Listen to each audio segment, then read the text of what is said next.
esse rabiose, eu estava muito mal, estava mal mesmo.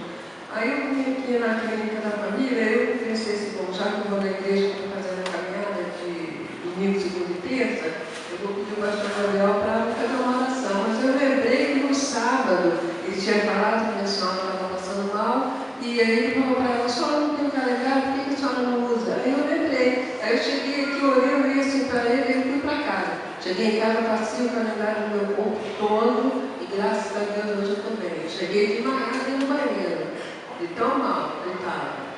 Mas graças a Deus, acabou. Bem forte para as pessoas que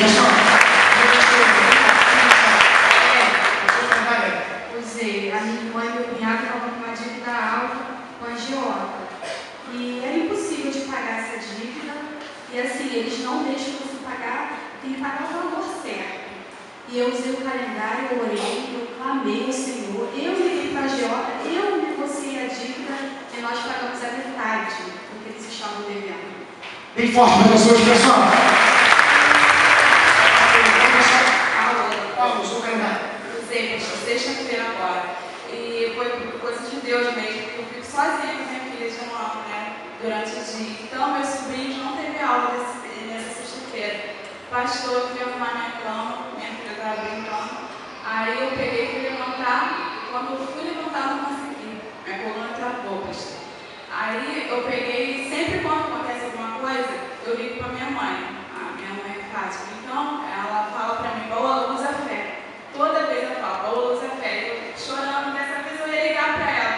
Aí o senhor falou, eu escutei o senhor falando aqui, que às vezes para a gente, para as pessoas, é pouca coisa que a gente faz. Assim, uma dor, assim, já acho pouco. Só que quando eu peguei e disse, meu Deus, eu não vou ligar para minha mãe, eu vou pegar o calendário e vou usar a fé. Pastor, eu falei, Lian, meu sobrinho, pega o calendário ali para mim. Pastor, eu falei, Senhor, eu preciso levantar, eu tenho minha filha, eu tenho minhas coisas para fazer, eu tenho que usar a fé. E eu fui curado do problema de coração. Então, se eu for curado do problema de coração, uma dor na coluna, então para Deus não é nada. Pastor, eu fiz a minha oração, falei, Senhor, em nome de Jesus, eu tenho que levantar. Pastor, na hora eu levantei, pastor.